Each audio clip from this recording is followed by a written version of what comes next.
So why do cavities happen in baby teeth? It's a really frustrating situation for parents and very upsetting. And to me, it's very, very sad. And so many parents blame themselves. They feel responsible for these cavities. And I would go as far as to say it's not your responsibility at all. It's the information that you have been given that is inaccurate, ineffective, and in many ways, the wrong information, because you have struggled probably to brush, even to floss your little toddler's teeth, when there is a far, far simpler and more effective way to deal with the problems. So before we can talk about how to deal with the problems, let's talk about the problem itself. You see, cavities don't just happen. They are a sequence of events that occur in the mouth of your child. And the first thing you need in the mouth of a child in order to have a cavity is the cavity-forming bacteria. You may never have heard that cavities are a bacterial infection. Just like a contagious infection of any kind, they are shared, they are spread from one person to another. Now, you don't have to actually even touch the person to pick up cavity bacteria. We share them within our circles of friends, people we share food with, people we share living space with, even children at school, preschool, daycare. These are situations where bacteria that cause cavities can be shared or spread from one person to another. Now, for a baby, obviously, the people closest to a baby would be the parents. Mothers and fathers, if they have a lot of cavities in their mouth, and that doesn't mean unfilled ones, it means if they've ever had a cavity in their mouth. Those bacteria are likely to be floating around in the liquid of their mouth. When they kiss the baby, when they talk to the baby, when they lullaby and sing to the baby, you don't have to have mouth-to-mouth transmission. Bacteria travel in little droplets of saliva within 6 feet of us. We learned that during the pandemic recently. Parents can start using preventive measures even before a baby is born. They did the study in the 1970s. They took women who were pregnant and they gave them this product called Xylitol, which is a sugar from birch trees, found in chewing gum and breath mints, and they were able to prevent 85% of this transfer. So without these bacteria, the cavity-causing bacteria, you cannot get a cavity.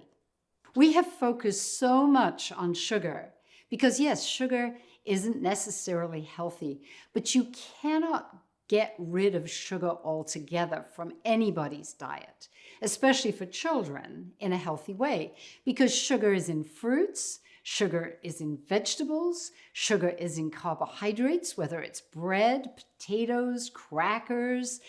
Sugar is in so many things. And those sugars feed these bacteria and cause them to multiply. As they're multiplying, the byproduct of their multiplication is acidic. And this acidity causes holes to form in teeth. And that is the beginning of the process of cavity formation. So how do we control cavities? Well, in America, preventive dentistry focuses on treatments. Years and years ago, they came up with the idea that you could use fluoride to try to control cavities. But the concentrations of fluoride that, for example, you might find in naturally occurring spring water or waters or the rinses that I recommend, they don't kill bacteria. They simply help the tooth, once it's been damaged, to repair itself. So it's really a treatment to help the tooth once it has been damaged. The other treatment that American dentistry promotes is the treatment of sealants. I'm sure most parents have heard or been recommended that they should put sealants, these plastic coatings, on the children's teeth. Once again, this is a treatment. It's really only preventing the cavity by blocking the grooves, by not allowing the bacteria to get into the grooves to form a cavity. But when sealants were invented, we didn't know, we didn't understand two things in America. One, that you can control the bad bacteria very easily with this delicious sugar called xylitol. And two, that when you block the grooves of teeth, you also are blocking up the habitat that is designed for the good bacteria, the bacteria that actually help us digest food. They live in these grooves in molar teeth. Unless you have a very good reason, why would you block up these grooves? I would encourage healthy bacteria to get into those grooves. And then those healthy bacteria can defend them. And this is where we have to talk about xylitol. Because xylitol is an incredible product. It's found in the human body. 15 grams of xylitol are made by the human body every day. So this is something the body understands. Most xylitol, certainly the xylitol I recommend, comes from plant sources, either from the wood of trees, just like maple syrup comes from maple trees. Less known is the fact that this xylitol comes from birch trees. And it also is found in other plants. It's found in vegetables. It's found in raspberries and strawberries. So if you want to just begin using xylitol with your toddler, you could begin by giving your toddler a little bit of xylitol, either in the form of granular xylitol or as a raspberry dipped perhaps in some crystals of xylitol, and have this as a dessert at the end of meals. Now, xylitol puts an end to the damage that sugar is causing. So you can eat and drink sugar during a mealtime, or let your toddler eat and drink whatever they want. I'm not suggesting we should have toddlers drinking soda, but if they want to have a juice, which is full of sugar, if they want to have a smoothie, if they're eating fruits and vegetables, there's no danger in that, providing we end the meal with a tooth protective food, and ideally a food that contains xylitol. We have a precedent for taking the xylitol approach to prevention. Xylitol had been used actually as table sugar during the 1940s.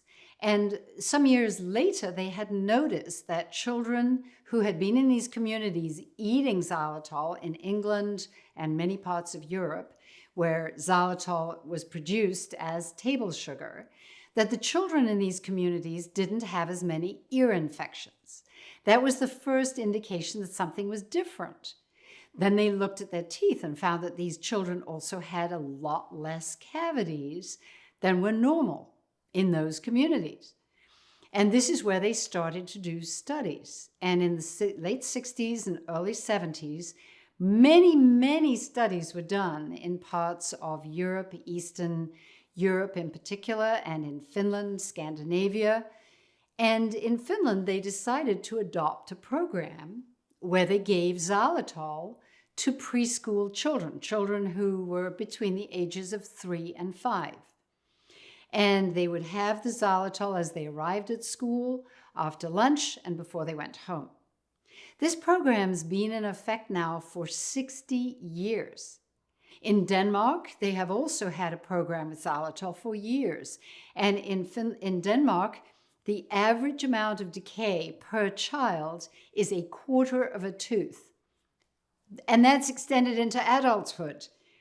How many people in America would like to say that their families, all they have is 1/4 of a tooth problem per person throughout life? We can do this, America, but we have to change the way we do it and follow the top 4 countries that have the best oral health, who all understand about transmission, how parents transmit bacteria to their children, how xylitol can interrupt that transmission, how we can wipe baby teeth as they erupt with xylitol to protect them from cavity-forming bacteria. And I know the toddler stage is very difficult because they want drinks. The sippy cup is a constant. You can actually dissolve xylitol, like a 1/4 teaspoon of xylitol, into warm water and then chill it if your toddler wants it chilled. we call it zelly water in my family, was a way of interrupting meals with a little bit of xylitol in between meals and allowing a toddler to still have a sippy cup. So hopefully you will be able to get through these early preschool years without any cavities. It's really doable without any decay. And those years prepare the window. They prepare the environment of the mouth for the eruption of the adult teeth, which start to come in 5, 6, 7 years old.